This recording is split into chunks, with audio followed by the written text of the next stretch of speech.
Why don't you open them up with me to 1 Samuel 24 this morning. Went along here in the book of 1 Samuel, following David in his wilderness journeys, and we've come to 1 Samuel chapter 24 this morning. The narrator recounts for us, when Saul returned from following the Philistines, he was told, "Behold, David is in the wilderness of En-Gedi." So then Saul took 3,000 chosen men out of all Israel and went to seek David and his men in front of the wild goats' rocks. And he came to the sheepfolds by the way where there was a cave, and Saul went in to relieve himself. Now David and his men were sitting in the innermost parts of the cave. And the men of David said to him, "Here is the day of which the Lord said to you, Behold, I will give your enemy into your hand, and you shall do to him as it shall seem good to you." And David arose, and he stealthily cut off a corner of Saul's robe. And afterwards David's heart struck him because he had cut a corner of Saul's robe. And he said to his men, "The Lord forbid that I should do this thing to my Lord, the Lord's anointed, to put out my hand against him, seeing he is the Lord's anointed." So David persuaded his men with these words and did not permit them to attack Saul. And Saul rose up, and he left the cave and went on his way. And afterward David also arose, and he went out of the cave and called after Saul, "My lord, the king." And when Saul looked behind him, David bowed with his face to the earth and paid homage. And David said to Saul, "Why do you listen to the words of men who say, Behold, this David seeks your harm? For behold, this day your eyes have seen how the Lord gave you today into my hand in the cave. And some told me to kill you, but I spared you. I said, I will not put out my hand against my Lord, for he is the Lord's anointed. See, my father, the corner of your robe in my hand. For by the fact that I cut off the corner of your robe and did not kill you, you may know and see that there is no wrong or treason in my hands. I have not sinned against you, though you hunt my life to take it. May the Lord judge between me and you. May the Lord avenge me against you, but my hand shall not be against you. As the proverb of the ancient says, out of the wicked comes wickedness, but my hand shall not be against you. After whom has the king of Israel come out? After whom do you pursue? After a dead dog, a flea. May the Lord therefore be judge and give sentence between me and you, and see to it, and plead my cause, and deliver me from your hand." And as soon as David had finished speaking these words to Saul, Saul said, "Is this your voice, my son David?" And Saul lifted up his own voice and wept. He said to David, "You are more righteous than I, for you have repaid me good, whereas I have repaid you evil. And you have declared this day how you have dealt with me, in that you did not kill me when the Lord put me into your hands. For if a man finds his enemy, will he let him go away safe? So may the Lord reward you this day with good for what you have done to me this day. And now, behold, I know that you shall surely be king, and that the kingdom of Israel shall be established in your hand. Swear to me, therefore, by the Lord, that you will not cut off my offspring after me, and that you will not destroy my name out of my father's house." And David swore this to Saul, and then Saul went home, but David and his men went up to the stronghold. This is the reading of God's word to us this morning. May he, by his grace and his spirit, give us eyes to see, ears to hear, and hearts that are willing to submit ourselves to it. You may be seated, and the kids are welcome to follow Fuzzy as he heads out and heads upstairs.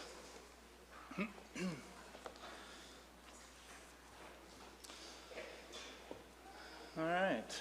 Well, so I've confessed to you, I think, many times, my addiction to all things sports, Philadelphia Sports Talk Radio. I've confessed that. I don't know if I've stopped short of asking your prayer for my addiction for that. It's not really that bad, but some of you maybe have wondered, I'm kind of curious to check out this Philadelphia Sports Talk Radio, but there's a part of me that's fearful that I'm going to be addicted like Pastor Aaron is, whatever. So let me spare you I'll spare you the trouble. I'll just tell you what it's all about.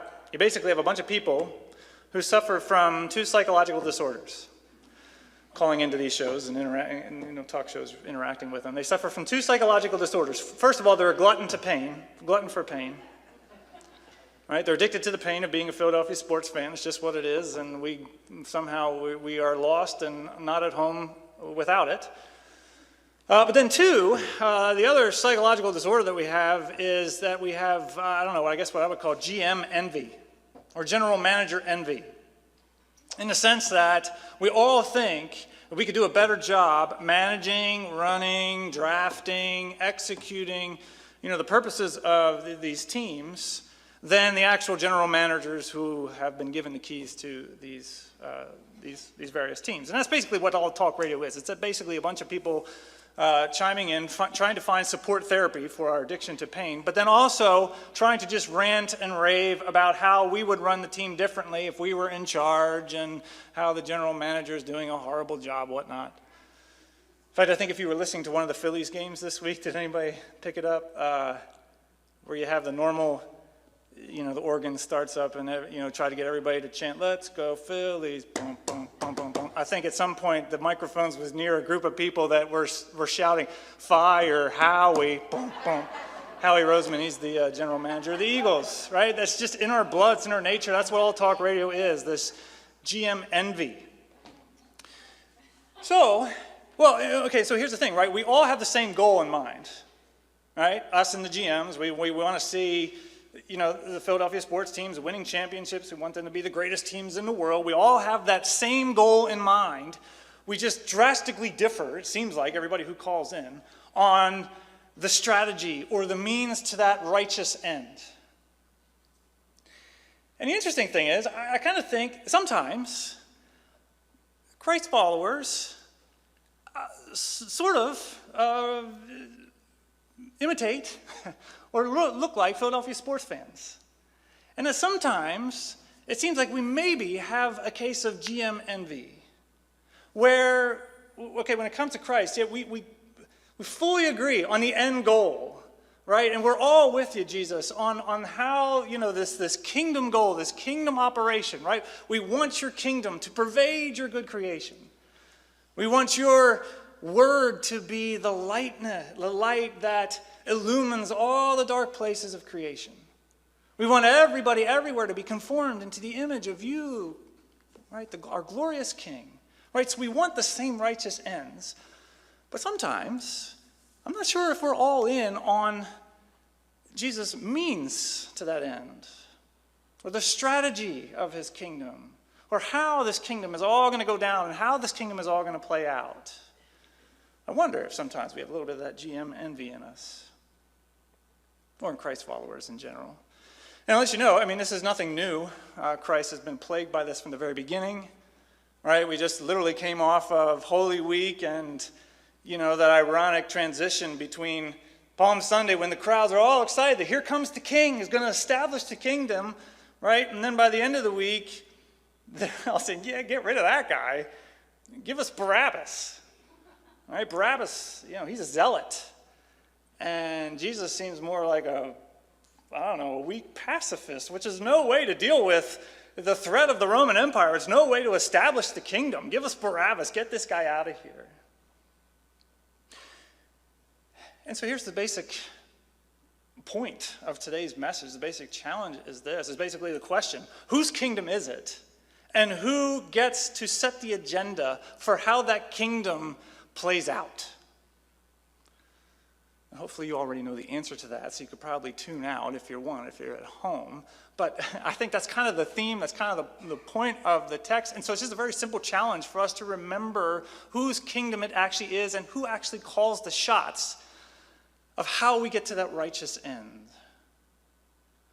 And it's important for us to remember, I think this morning, that obedience and faithfulness is every bit as much about being faithful to the righteous means and strategies as it is adopting and signing on for the righteous ends of the kingdom. That's what we're aiming at today, so there you go. So we're following David in the wilderness to get us there, and we've said a lot of things about the wilderness along the way here.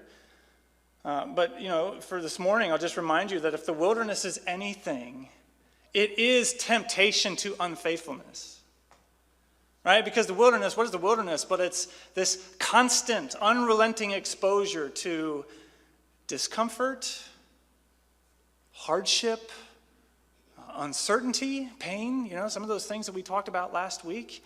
And right, and anytime we venture into areas that are uncomfortable, anytime we venture into hardship, or anytime we venture into uncertainty, right, the pull of our mind's attention, or the focus of our heart, or the pull of our will is to kind of just collapse life in on itself a little bit so that we can just survive this, or so that we can somehow restore our comfort, or end this hardship, or bring certainty back into this picture, right? And so, sometimes Jesus will be here calling us into avenues of faithful kingdom mission. We talked a little bit about this last week, but, we say to Jesus, hey, I see you, I love you, but hold on a second, give me time. I gotta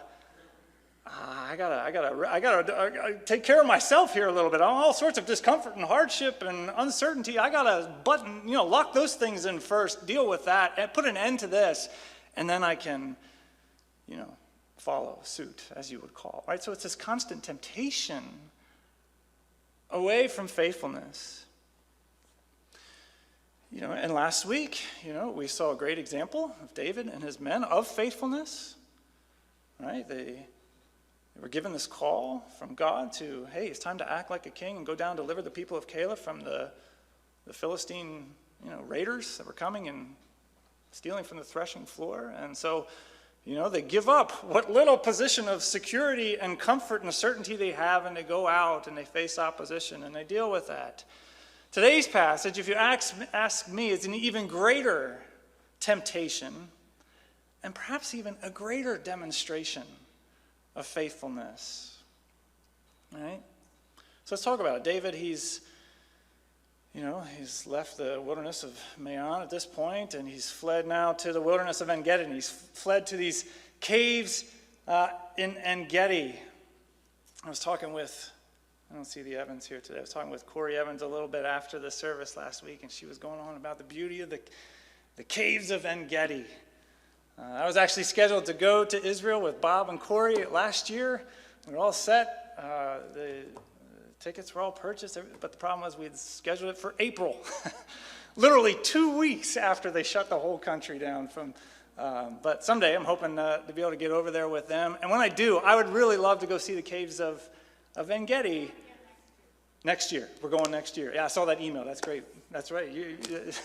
So one thing I'm hoping we're going to go see is we're going to go see the caves of En-Gedi, part because of its historical significance, but also because I hear it's just a beautiful place to explore and to hike around in. It's these, I don't know if they're sandstone cliffs, kind of ravines, slot canyons that sit on the bank of the Dead Sea. And, they're kind of carved out by these little streams and springs, and there's neat little waterfalls all back in there, and and then sort of like honeycombed on these cliffs are all these caves, kind of dug out for, I don't know how, but they're all kind of dug out, and so you can kind of go explore them. You can explore the caves and the springs. I think it's actually a national park in Israel. I'm not sure. Don't quote me on that. But anyway, so it's this beautiful oasis in the middle of the wilderness. So it's, you can understand why David would go there. Okay, but it's actually a little bit risky as well, too, because you think about it, you're in kind of these ravines, kind of these slot canyons, or in these caves, and yeah, it can be a nice respite. It can be a nice place to hide away and find some security. You get the high ground a little bit, but boy, if you make a wrong move and you get trapped in there, it's game over. So it's a little bit precarious.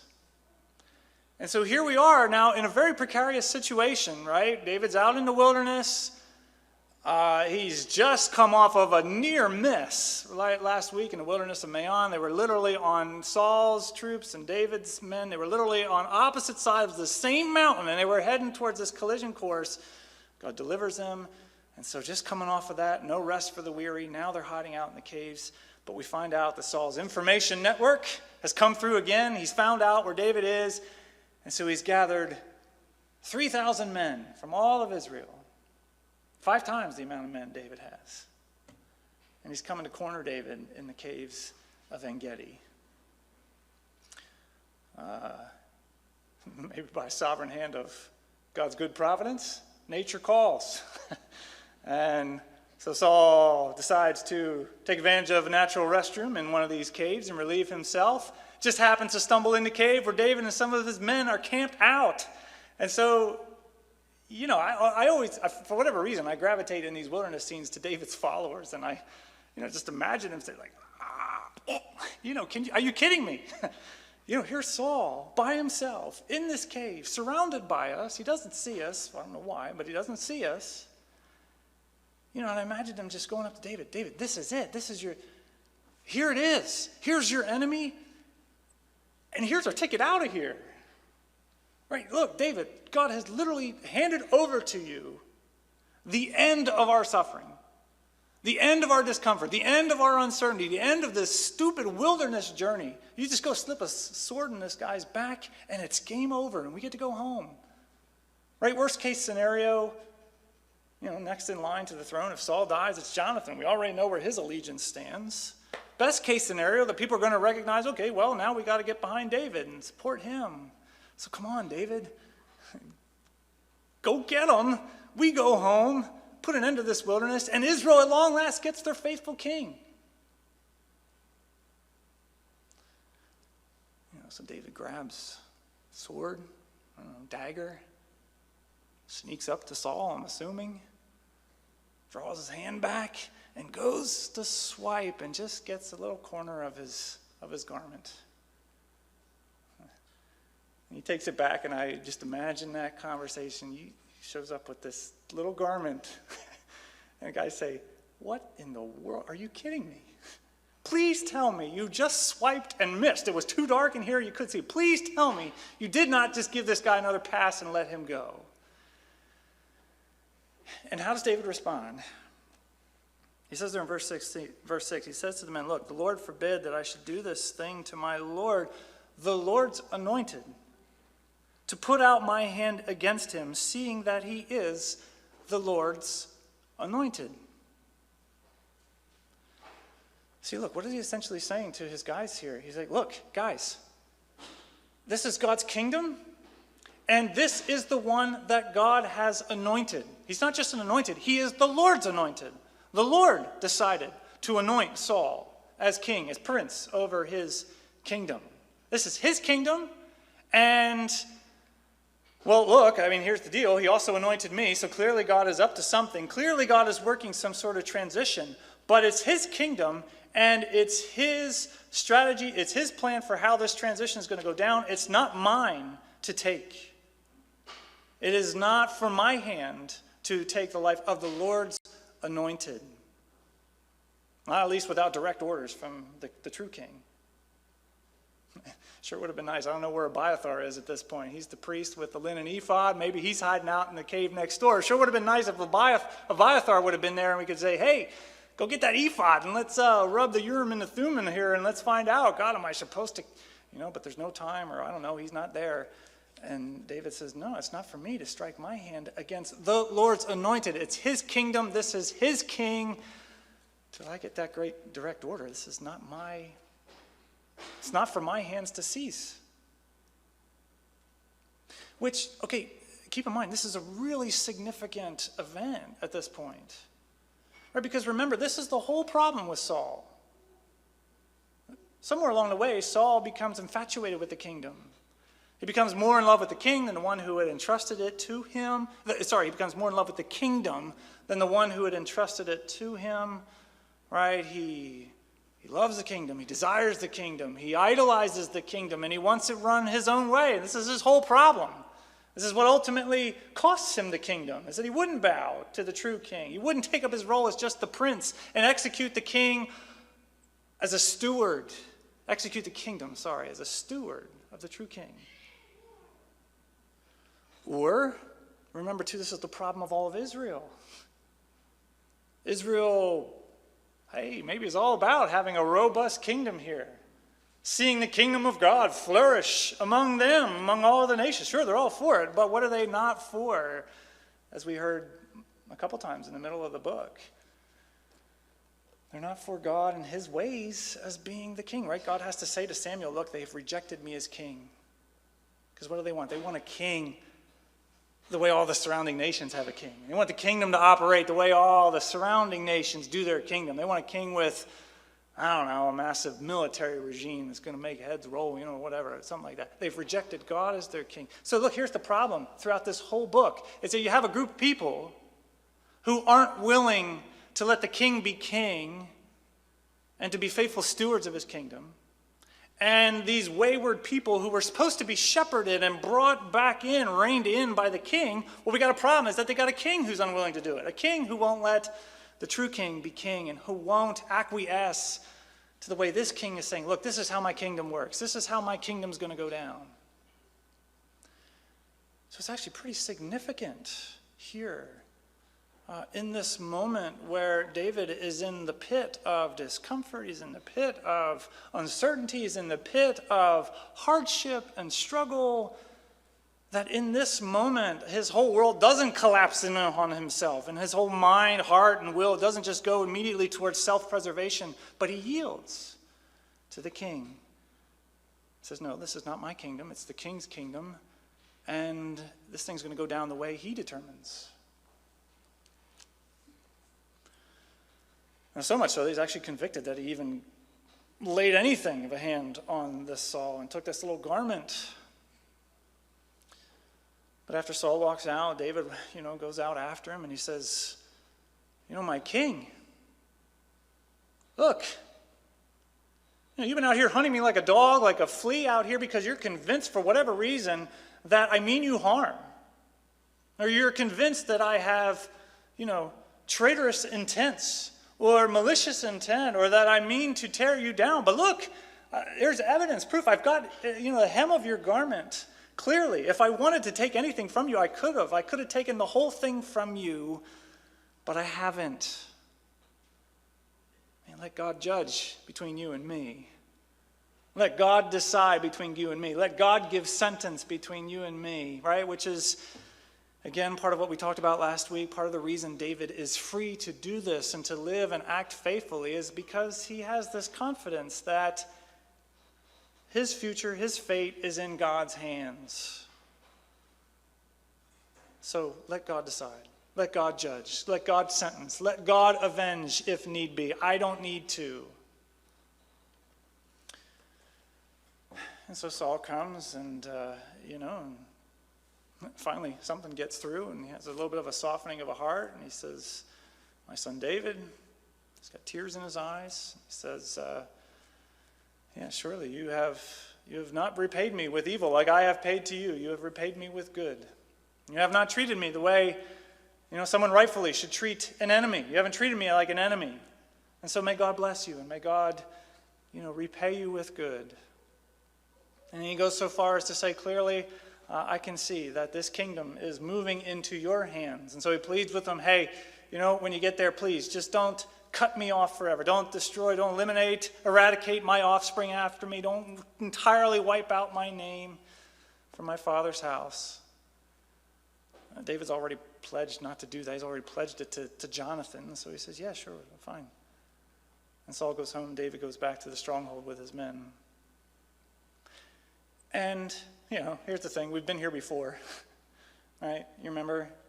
We've had these conversations with Saul before. Jonathan goes to him and says, why are you chasing after this, David? He means you no harm, and the guilt of his life should not be on your hands. Don't do this thing. And Saul says, yeah, Jonathan, you're right. I won't. As long as I'm alive, this guy's going to stay alive, yada, yada, yada. And then the next day he's chucking spears at him. Right? Same thing here. He has a change of heart. He sees things a little bit differently. But if you know how the story goes, in 2 chapters, we'll be right back here in a very similar situation. But we'll get there when we get there. For today, here's the main point. Here's the simple point, right? Again, David has answered the question for us. Whose kingdom is it? Who has the prerogative to chart the way this kingdom is going to play out, the way this is all going to go down? It's God's kingdom. It's not mine. Whatever role he is, at best, it's a steward. It's a prince of God's kingdom. And though there's all sorts of discomfort, all sorts of hardship, all sorts of uncertainty about tomorrow or whatever, all that stuff that the wilderness is throwing at him, yet convinced that his fate is in God's hands, he and his men stay faithful. They don't collapse everything in on themselves. They don't go for the easy out, but they wait on God. And he says, your kingdom, it's your plan to execute it. And so, okay, as just in the time we have left, as I was thinking about this a little bit this week, I was thinking how it certainly seems to me like there are certain currents in our present culture that would be strong temptations for us, that would tempt us away from pursuing the kingdom and pursuing the means of the kingdom according to our King's intentions. And in particular, I'm thinking about this. In our culture, there's a strong current right now of this pull towards hatred, or this pull towards vilifying everybody or seeing the other, the outsider, as an enemy, and this infatuation with violence as the solution to all things, and the most powerful weapon. Violence is the most powerful weapon to our righteous ends. All right, we certainly see that, I think, on the broader cultural level. And we've, think about this. We've talked about it before where, our culture right now, a lot of voices are saying this. We have this tendency to group up and to form these little tribes or these little groups, these collectives of people who look like us, who think like us, who act just like us, who have the same values and hold the same sacred ideals that we all hold, right? We group up in these little tribes, this current of tribalism. And, when we get in these groups, we start talking a little bit about, some of the other tribes or the groups on the outside. Or we'll listen to some other people in our group will start talking about people. We won't actually listen to people on the outside, but we'll listen to way people within our group will talk about people on the outside. We'll read, blog posts or news feeds or whatever to describe what's going on the outside and what these people are like and what they're thinking, whatever. And it's very rarely positive. It's usually more on the negative side. And so look, what very quickly happens is we develop this mindset that, okay, if you're not in the tribe and you're on the outside or you're in another tribe or another group or whatever, you very quickly take on the status in our minds of enemy combatants. Right? We are very, very quick these days as a culture to vilify anybody on the outside of our tribe. We are convinced that it is their sole purpose in life to tear down our tribe and to tear down, the life of our group and to tear down the things that we hold sacred. And right, we're convinced that is their sole purpose. Right? We vilify them and we demonize them, which is to dehumanize them in one sense, so we don't. As soon as you dehumanize somebody, well, now they're not worthy of being listened to, or they're not worthy of respect, or they're not worthy of, heaven forbid, friendship or whatever. And see, when that happens on the broader cultural level, when we identify our enemies, and we're convinced that their sole purpose is to tear down our whole way of life, well then, the next thing for these tribes is bunker mentality. And this is all that warfare. And, our very way of life is at stake here. And so it's scorched earth policy, and it's winner take all. And it's partly this infatuation that violence is going to be the means to the end. Now, maybe not physical violence, mind you, but we'll use our ideas, opinions, perspectives, beliefs, convictions as weapons. And we'll use our words with the goal of tearing down or canceling or eliminating the opposition, right, the threat. Okay, again, let's say on the broader cultural level, I'm not the only one that's saying, there's a lot of people saying that we've cultivated this culture of hate and this infatuation with violence, whether it's physical, verbal, emotional, whatever, as the solution to all of our problems. You see it on the broader cultural level. Sometimes you see it, when you bring it a little bit closer to home and you just notice people's social media feeds and you look at how people sometimes will interact with quote-unquote friends or quote-unquote followers who maybe differ or disagree with us, right? Sometimes there's that antagonism, there's that concern, and we look at somebody who voices something differently as this threat, as this opposition, off we go. I'm trying to remember this guy's name. Did I write it down? Timothy Kreider.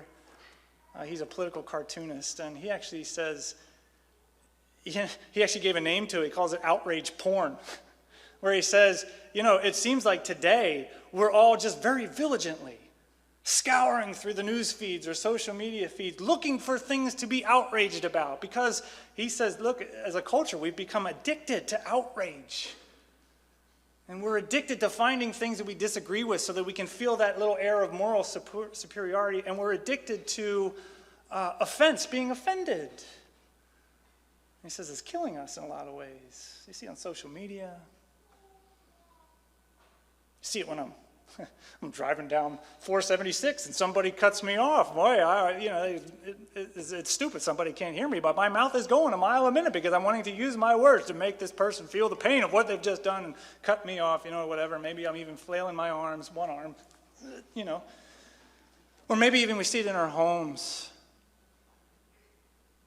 Right, the moment we disagree, when we have a difference of perspectives, a difference of opinion, for whatever reason, fear, arouses itself, and we're convinced that the other person now is enemy status and is striking at the very foundations of our life, and we adopt this warfare tactic, and we use our words, and we use our emotions, and we use our actions to tear down and to wound, to make them feel something of the discomfort that we feel, right? Again, broader cultural, this ease with this culture of hate and this being convinced that violence is the means to solve the problems. And it's into all this, here's the point, it's into all this that you get King Jesus who comes along and says, hey, you're to love your neighbor, whether they look like you, think like you, act like you, hold the same convictions as you do. And okay, if they eventually become an enemy, well, then you have the right to unleash hell and tear them down, cancel them, get rid of them, whatever you want. Sure hope the camera didn't cut off at that point. No, of course that's not what he says. He says, you've heard it say, love your neighbors and hate your enemies, but I tell you, love your enemies. Pray for those, bless those who persecute you. Turn the other cheek, walk the extra mile when those abuse you and subject you. Forgive, so long as there is offense to forgive. 70 times 7. Forgive unrelentlessly. Again, this is some of the very stuff that got Jesus killed. Part of it was he was stepping on the turf of the Pharisees and the religious establishment. Part of it was he was messing with the Pax Romana, right, the Roman peace that they had secured on the ground. But the other part of it was that he just failed to convince the masses that his way of attaining the kingdom was the best way. So no, give us Barabbas, give us the zealot, give us the guy who's skillful with a knife. That's the way we're going to tear down Rome. That's the way we're going to advance the kingdom. We're doing videos we're doing our membership class and making videos since we're not meeting in person for some of these classes these days, which, by the way, there's a plug for it. Mark will give an announcement about that a little bit later on. But, as part of one of these classes, I go into the history of the Bible Fellowship Church. And so if you don't know, our history goes all the way back to the radical reformers or the Anabaptists or the Mennonites and the Brethren in Christ, right? Those guys. And it's always really interesting to go back and to look at these guys and to read them and be refreshed in the things that they're all about. Because it's a little bit different, a little bit strange in some ways. They were really about two things. One, they were about radical separation from the prevailing culture, right? They viewed the church as this holy, called out, separate institution. It shouldn't look like the rest of the Roman Empire, the way everybody else does life and culture. They wanted the church to be pure, separate, this holy representation of something different, which is why they wouldn't baptize babies, by the way. Back then, if you were born a Roman citizen, you were also born a member of the church, and so you immediately got baptized. Well, they broke with the reformers on that and said, no. We want the church to be this separate, holy, set-apart thing, and we're not baptizing you, or we're not bringing you into membership until we can see evidence that you have followed the call of Christ, and you have left the prevailing culture and joined this holy institution of the church. Their other big conviction was a passive nonviolence. They didn't want to fight in Caesar's wars the way Caesar went about fighting his wars. They didn't want to fight and engage in conflict the way they saw everybody else treating their neighbors or treating their enemies or treating whoever, right? Because they had this conviction that their king was actually kind of strange, and he had these strange commands that we are called to love even our enemies. They were fascinated with the ancient church, who flipped the world on its head, literally by not going out there and using their words as weapons, or going out there and trying to tear down all opposition, but literally living out very radical, self-sacrificial love in the manner of their king. And actually, where we used to live out in Adams County, Pennsylvania, there were little pockets of these Anabaptists, still some Mennonites, some Brethren in Christ folks. And I can remember hearing how actually in one little area out there north of Gettysburg, there was these group of Anabaptists, and they were their homes were getting picked apart by burglars and thieves because they learned a little bit about Mennonite theology, and they learned that these Mennonite or these Brethren folk, they weren't going to resist. And so word got out, hey, you can go pick apart these guys' homes and they're not going to resist and they're not going to fight back, and and they'll just stand there and watch you while you're taking all their stuff and walking out the door. We look at that and we think, well, that's kind of strange, and you kind of laugh at that a little bit.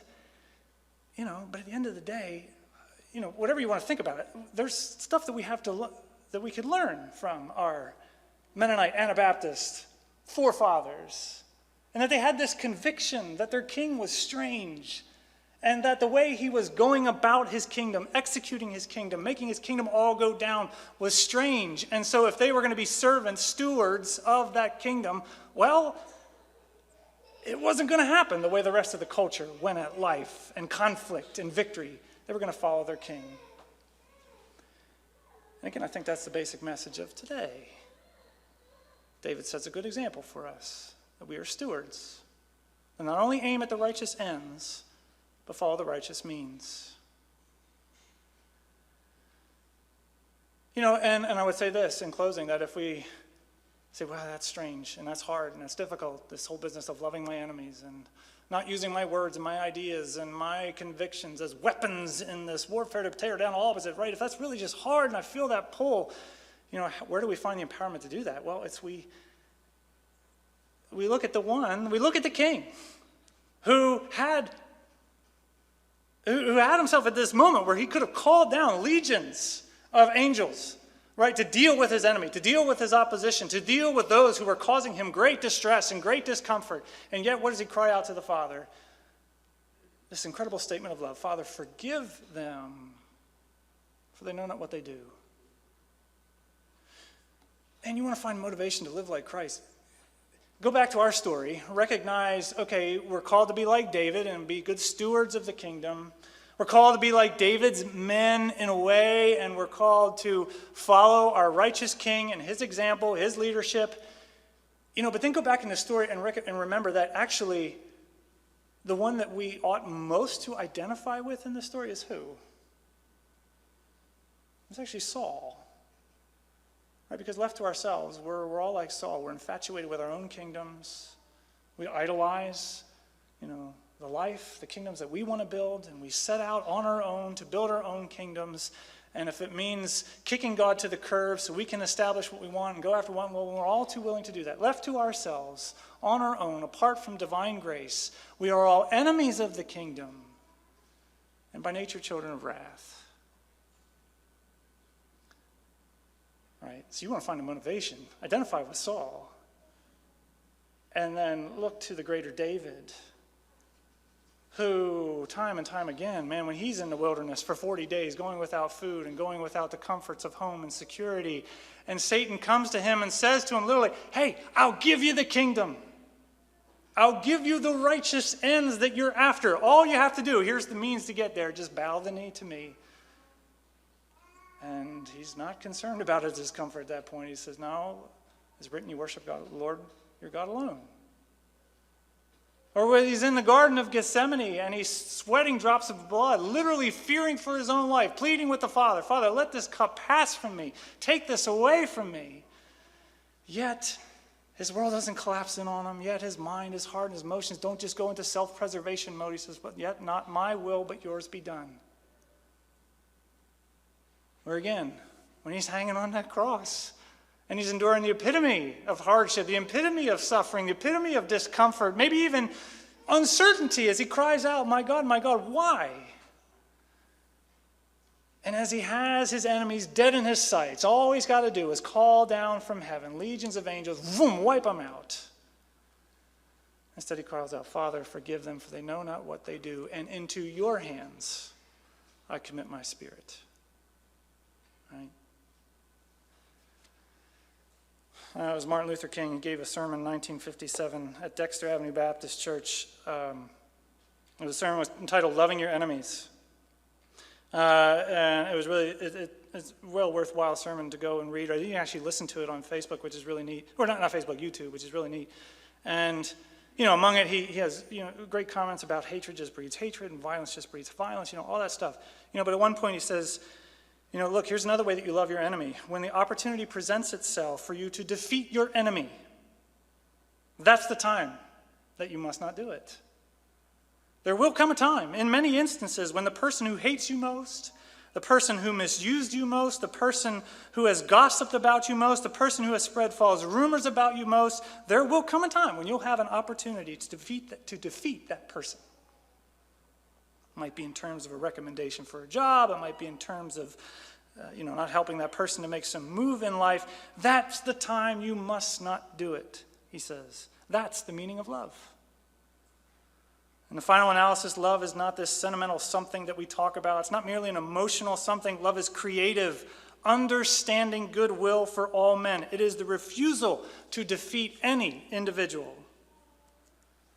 When you rise to the level of love, of its great beauty and power, you seek only to defeat evil systems. Individuals who happen to be caught up in that system you love.